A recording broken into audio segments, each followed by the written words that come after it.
All right. Welcome to another episode of the Warriors Walk podcast. This is our special 1-year anniversary, 52 episodes, and we're going to recap all that we've learned in the past year, as well as share some stats and some origin stories of why we're doing this podcast. So stay tuned. But eventually tentacles grab each side of the boat and start pulling on this boat. And we're all freaking out, and like you're smacking it with paddles and stuff. It's Dear Pastor Todd and Keith. Irony alert, you guys stink. Your Warriors Walk has crossed over the line into meddling. There was a certain island where bears ate other bears. Yeah. Can you share about that? I think you'd mentioned how you would teach your future son-in-laws how to sharpen axes when they'd show up for dates. I did. Yeah. Where you talked about Christmas in Panama and the Navy SEALs golden pallet. Yeah. Lo and behold, the small man team that I was a part of and leading, we decided to use a sewer to infiltrate a target and end up getting pinned in a sewer. Thankfully, the bad guys didn't know we were there, but they also were controlling the exit points. Now, Todd, back in December of 2023, I don't know if you remember this or not, but that's when we decided to start making some content for our church. We had like an offsite meeting with some of our staff, and we were like, okay, how can we just equip the body of Christ to walk in a battle-ready manner? And it's hard to believe that that's been over a year now, but we've been creating content for 52 episodes. So this is our 52nd episode, 52 weeks in a row. We have posted a long-form podcast as well as YouTube videos, but also we've posted almost daily a YouTube short. So we've clipped up some of our episodes and made them into daily posts on YouTube shorts. I have some stats here. I don't know if I've shared these with you already, but just as of today, when we're recording this, we've had 637,000 views on YouTube. There's channels that are way bigger than us, but starting from absolute scratch, we've had 7,280 podcast plays through Spotify and Apple Podcasts. The podcast version, just, the audio, 459 hours. So our episodes are typically less than about a half an hour or so, 30 minutes. So 459 hours is quite a lot of content. We have 102 followers on Spotify, for our podcast, but YouTube seems to be a lot more, growth on YouTube. So 6,300 hours of watch time on YouTube. And I think we did the math, How many days was that? Do you remember? Let me see here. Let me do it again. So 6,300 divided by 24 hours in a day. Yeah, that's 262 and a half days of listening to our voices. Seems to be crazy. We've gone from 0 to 1,200 subscribers, almost 1,200 subscribers on YouTube, and 382 videos posted as of today. So it's quite a lot. That is a lot. So when you hear that kind of stuff, take me back to December of 2023 when we had this idea of, really the kind of thing that we were addressing was we would prepare for a class to teach, certain topics or content, and we'd have just a few people show up in person. And so we're like, well, why not just put some of this, stuff that we're talking about online so that more people can see it? Did you ever think in a little over a year that we would have 637,000 views? Yeah, no. Yeah, that's the short answer. But yeah, and I think, just for those listening, Keith has much more awareness on social media, and I was a little even hesitant, especially on the YouTube stuff. I was like, let's just do an audible, type thing. But I think ultimately our heart's desire for those listening today was we do want to equip the saints. And it doesn't mean we think we're all that, but when we would pour our hearts and souls into preparing a class and see 3 people show up, we're thankful for the 3 people that we got to equip, but we're like, I feel like we could equip more. And I think it's been evident from the feedback, that people do feel like they're getting equipped from this. And certainly there's a long ways to go, and there's so many more things to cover. Yep. But ultimately, I think its purpose is showing that it's actually achieving what we set out to do. Yeah.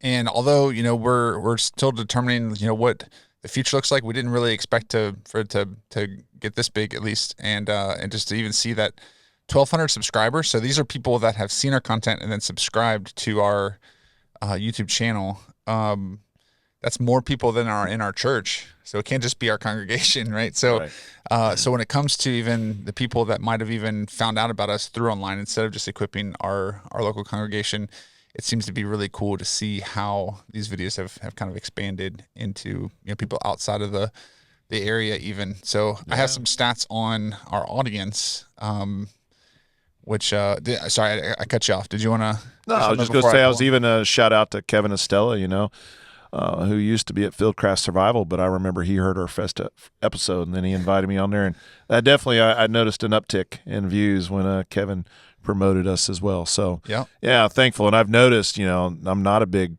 podcast guy. I'm learning them. Yeah. But it does seem like a network where it's almost like people cycle through different shows, the ones that you enjoy watching at least. Yeah. And about that, when you had told me, and that was kind of like an afterthought, you had said like, hey, like, a friend of mine that I know, like he's invited me onto his podcast, and I'm thinking like, oh, it's some, guy that maybe has 100 subscribers or something like that. And then you told me who it was. I was like, this is kind of a big deal. We might get some exposure from this. So, so it was fun to see, even just, people sharing our content, and spreading the word. So they believe in what we're doing. Now, some of the stats on our audience, I was trying to find, I've got YouTube Studio pulled up here. I was trying to find the locations, and I'm not seeing it right now. Countries. Yeah, some of the countries. I might be able to pull it up as we're talking. But one of the fascinating things that we've learned, obviously, is the power of media, online, just to be able to reach more people than we anticipated or expected. But what are some lessons that you've learned as we've created content? So like as we've been able to record stuff, to to teach other people, what are some things that you've learned along the way in the past 52 episodes? I think the one thing that was reinforced that I learned through the season of lockdown out there is that social media allows you to go international. Like you don't have to just reach people in your own backyard. And I remember teaching men online during COVID, and people from all over the world were gathering, for a Bible study class. And what I've noticed is the same when I look at this. Like I know we have friends in Thailand and other places, but it's kind of cool to see that, like someone in Canada is listening, and just, again, I think for me, it just reminds you how small the world can get. By using social media. Well, I want to quiz you on some of this stuff. So I want you to guess, out of our subscribers on YouTube, let's cover some age and gender. So gender, what percentage do you think are male listeners? Based off of updates from you, I'm going to guess 92% are male. Oh, that's very close. 91.7% male. Boom. And then female, 8.2, and then just not specified 0.1%. So, pretty fascinating. The amount of guys that watch our stuff.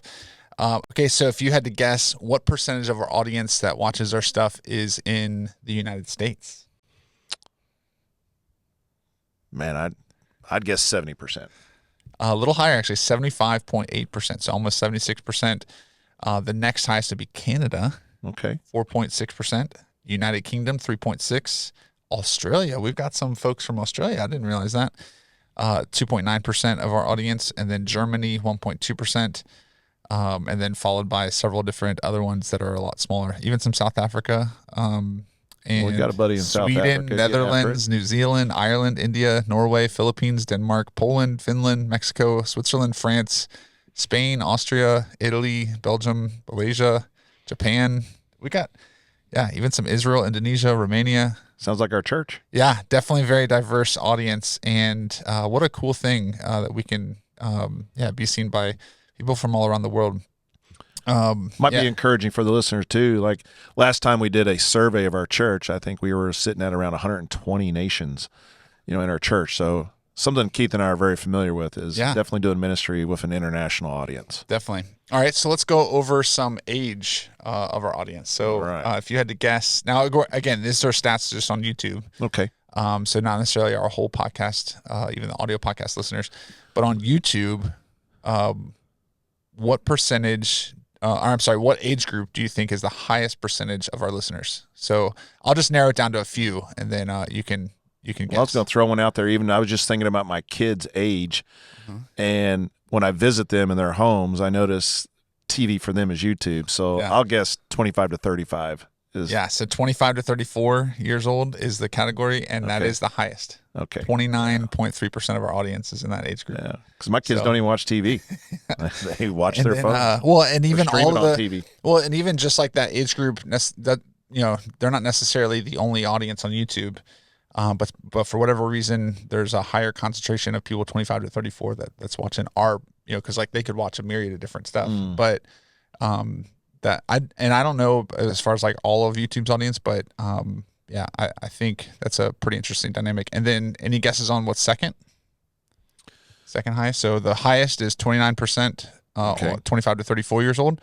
Second highest comes in at 23.8%. Any guesses on that age group? I guess I'd bump to the next decade to the right, but that's what my logic brain would say. 35 to 44. Yeah, so 35 to 44 is our next highest.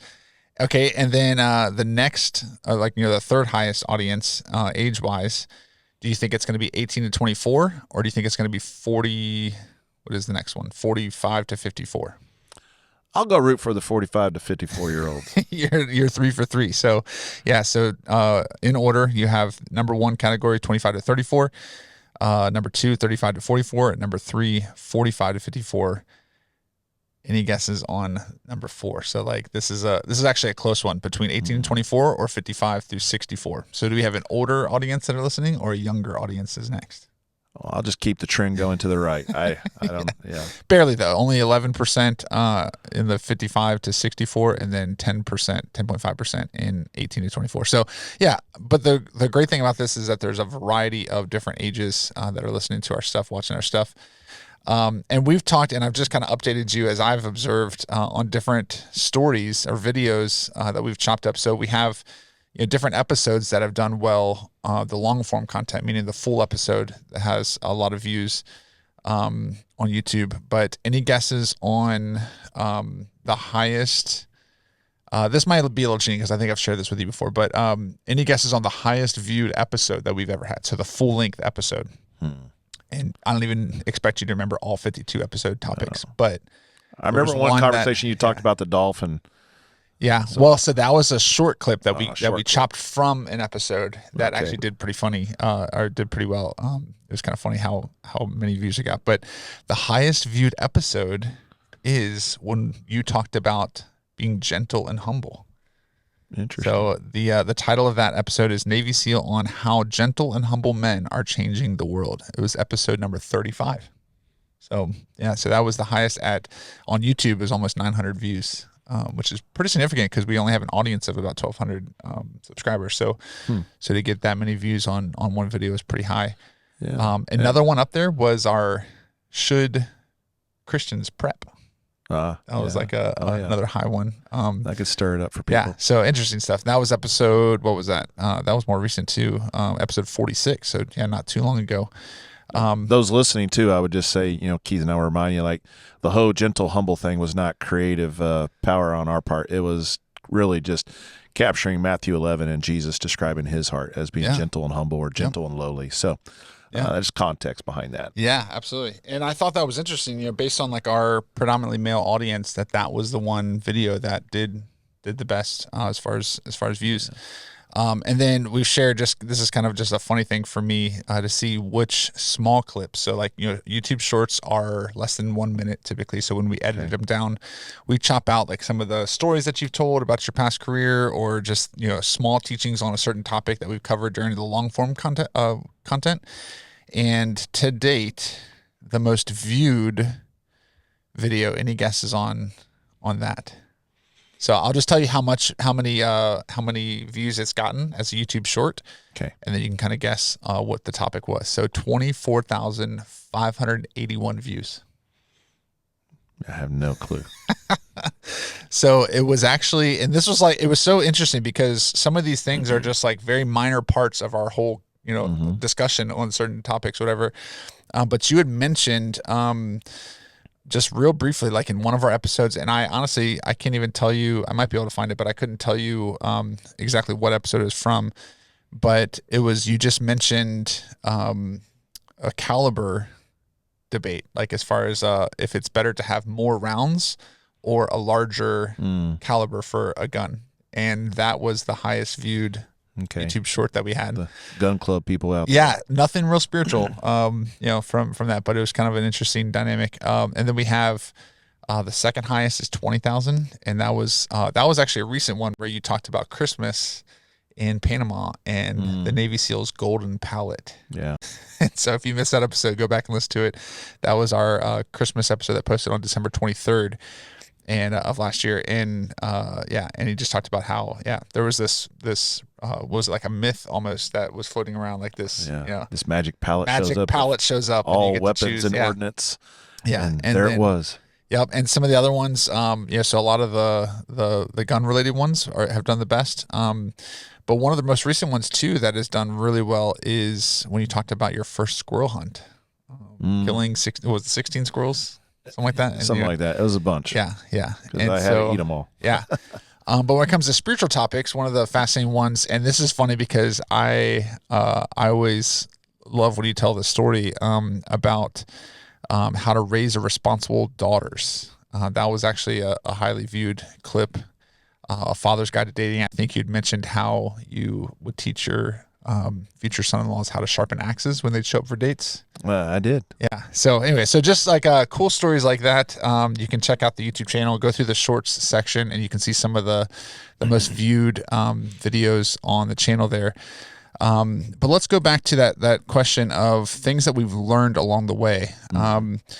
What are some things that have been surprising to you as a result of starting this podcast? I think one, just from a comment you and I received recently from a good friend of ours who's a lady, and just encouraging us like, hey, even though a majority of the listeners are guys, like I really enjoy it and I listen every week. And so, because I think in my mind, it's generic information, but of course, Keith and I are going to be a lot more fluent in man than woman, and so I think it's cool that ladies are benefiting from it as well. So I think it's surprising, but I'm also thankful because certainly don't want to exclude them, and we do want to equip them as well because they're in that same club as well as anybody else. Yeah, and I'm sure you've gotten some correspondence too from people just talking about the podcast and how it's benefited them. I wanted just to read real quick, and we'll keep this one anonymous. But we received an email recently after the I believe it was somewhere. I think it was like the first of the year. So one of our recent episodes says, "Dear Pastor Todd and Keith, irony alert, you guys stink. Your Warriors walk has crossed over the line into meddling. I am taking a slow day to reassess where I am versus where I need to be. Your last two podcasts have been helpful with this, quarterly versus annually, and other helpful points. I was taking a break to eat what I knew to be unhealthy, some delicious bakery bread with melted cheese. My blood sugars are usually high in the morning, but I figured I'll buckle down tomorrow. I was feeling kind of pious because I had already agreed to whatever God showed me to do. This can be dangerous when reading the Bible or listening to Warriors Walk.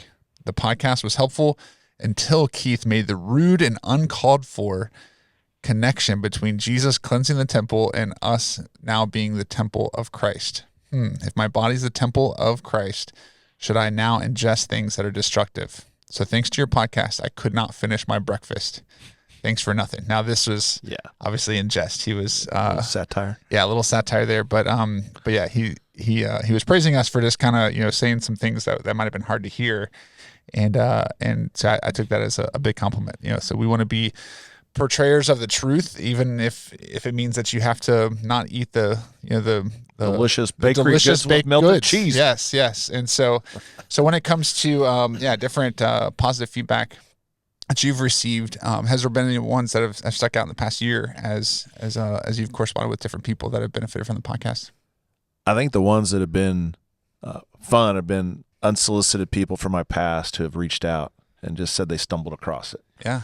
And listened to it, and just their encouragement I found rewarding, especially people outside the church, because certainly the title of the podcast, you're going to get a lot of different people, and that's intentional, right? To show up for the Warriors Walk, but I think we're pretty clear, like this is a faith-based, equipping type program, and so to hear people outside the church that are still wanting to listen to it and learn from it, I find very encouraging, and that is also one of our goals, right? Yeah, engaging content for people of all levels.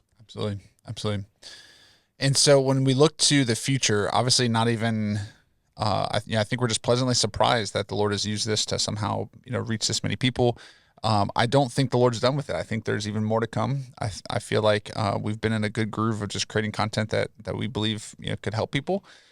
We've grown. I think if we were to go back and look at the first episode, I think we'd cringe at the quality or just the Right. awkwardness of it. I think we have improved our ability just to kind of talk and stuff. So hopefully, Lord willing, it'll only get better and it'll keep getting, better quality as we continue. But yeah, if there's anything that you can kind of hope for in the future with Warriors Walk, what do you think that could look like? I think ultimately it would be cool to see people take the information and not just hear it. And it's like any good information, right? Like you actually want to develop a plan on how to utilize it. And then like it would be really interesting, to see young men start to disciple other men, because that's one of our goals, right? And then not necessarily, well, absolutely not because of the program, but this idea of we're trying to equip them, and then in turn they feel like, hey, my job as a saint is to go out there and equip other saints. And so like if Keith and I had, one prayer, it would definitely be to see, men and women in discipleship relationships, just helping each other become more and more like Christ, because we're from the real world as well, and we know it's hard out there. And so just to have that battle buddy, someone to link up with, and that's this picture of the Warriors Walk, right?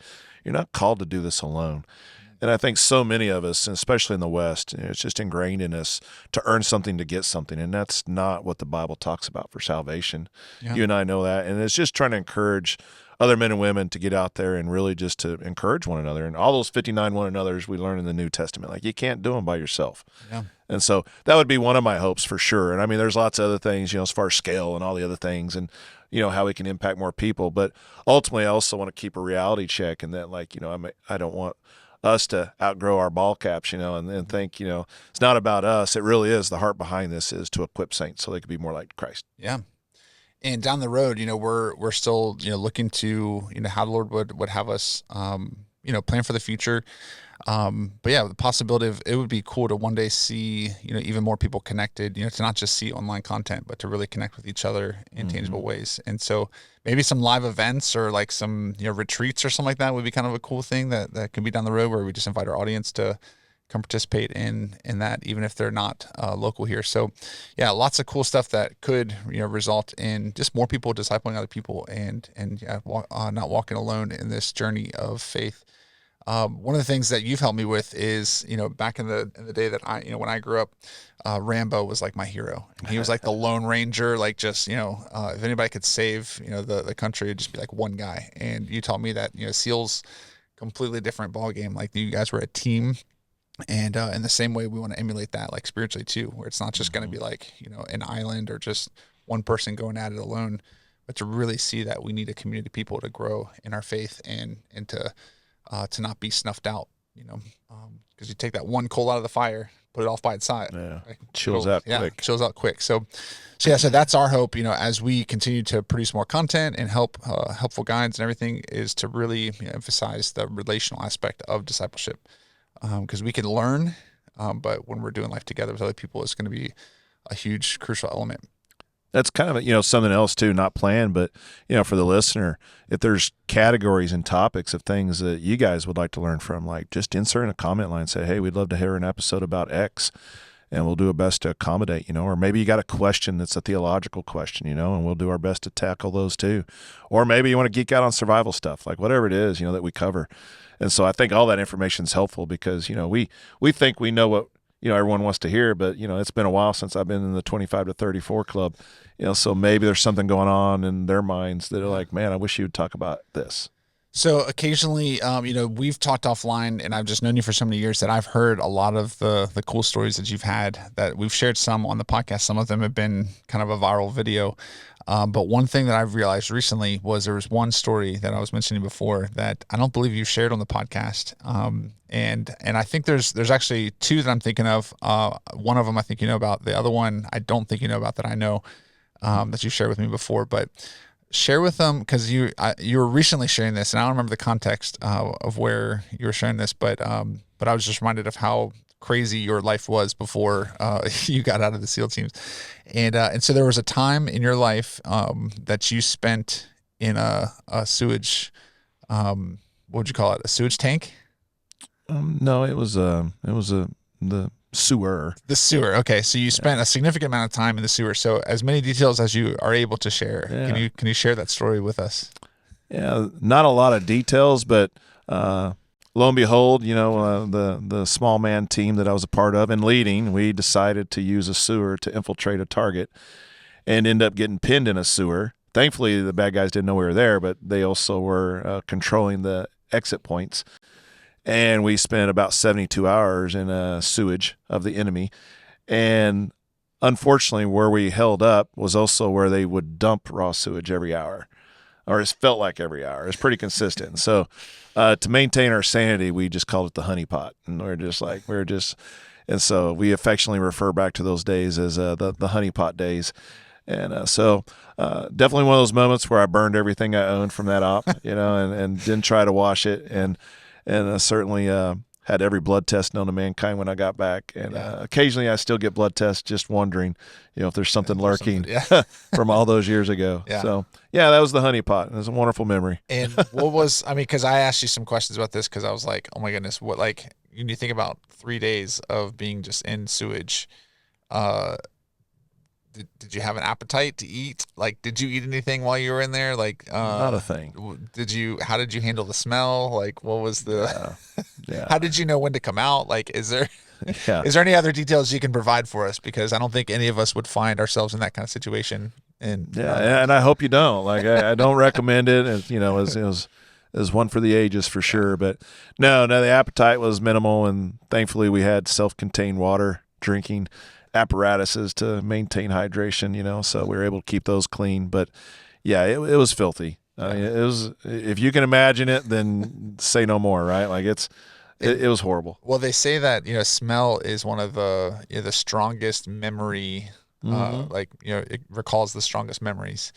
Yeah. Is there smells sometimes where you just are taken immediately back to the honeypot? Like, is that? Thankfully, no. Like, I have not generated that kind of smell on my own, or no public restaurant. Like maybe you're walking past a porta potty or something, and you're like, know what? That just takes me back. There's levels, and those one standalones cannot generate what a whole city can. Yeah. Wow. And then there's another story that I remember you saying, and I don't remember the details of this, but when you're in Kodiak, there was a certain island where bears ate other bears. Yeah. Can you share about that? Yeah, vaguely. I mean, not vaguely. It's just there's a Wells Pass, and it's been a while, but it's near a fog neck, and it's north of Kodiak. And a buddy of mine, he was a chief of platoon, and he's a sniper and just great guy. And I said, hey, I'm gonna hook us up. You and we're gonna do something fun after your op. So he's already spent a week in the field, surrounded by bears. Like, his guys, they were up against it. I put him. He wanted something epic. I gave him epic. Like, it was like they were definitely danger close with some big 10-footers.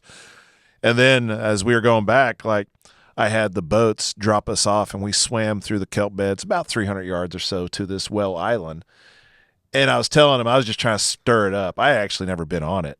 And so I was like, yeah, legend has it that there's a bear here that eats other bears. And he was like, oh, yeah, whatever. When we get up there and we kind of do a 50-50 change out where he has his dry suit on, so I hold security. And as he's changing out, I'm looking around, and then I notice by the tree there's bones, and they're bones of a bear. And so it just elevated the anxiety level a little bit, and then I pointed out to him. And so then he's got his head on a swivel, and he's looking around. And he's like, oh, man, I thought you were kidding. I was like, no, I had good intel, And so anyway, we never stumbled across this bear-eating bear.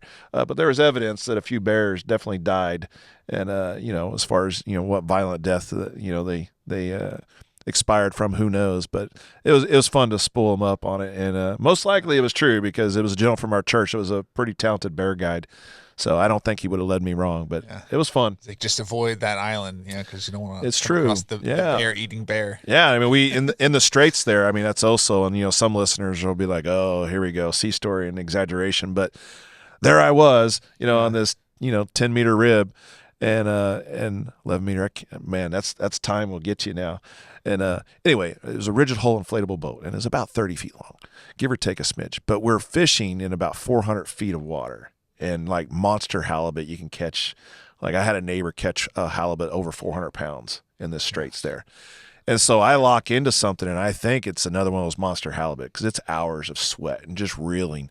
But eventually tentacles grab each side of the boat and start pulling on this boat. And we're all freaking out and like you're smacking it with paddles and stuff. It was like 20,000 leagues under the sea, and it never surfaced. Like it was just these tentacles on either side of this pretty good sized boat. And eventually it just like I cut the line and it just slides back in. Like it was big. And we're like, whoa. And again, it would have been pretty epic. And we reeled in some other big octopus and certainly used them for sushi grade material. But this one was rather large. And I had heard that, there's definitely some big ones down there. And I mean, I've seen video footage. I haven't seen it real time where I've seen octopus snatch sharks that are bigger than you and me and just like wrap them up and start eating them. So like they're smart too. Like, so they're a pretty clever animal. So that was memorable too. Yeah. Right by Whale Island. Well, speaking of surviving some pretty crazy stuff, you have a survival tip for us today to close out our 52nd episode. Yeah. I was thinking about, I don't know, like sometimes it's fun to tie in a survival tip with what we talked about. And so as we've been reflecting on, 52 weeks of podcasts and all that, I thought it'd be cool to remind the listener, when you develop a shelter, take your time, to do a good selection of the environment you're going to build it in. And one of the things, especially in the wintertime, that you can use to your benefit is to develop a shelter that has a reflector wall.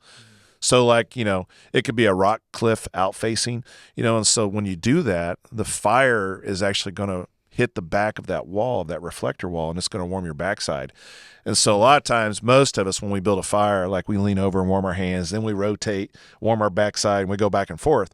But if you have a nice reflector wall, you can do both at the same time. And it's also, especially if you can find rock, like it's a safe place to have a fire.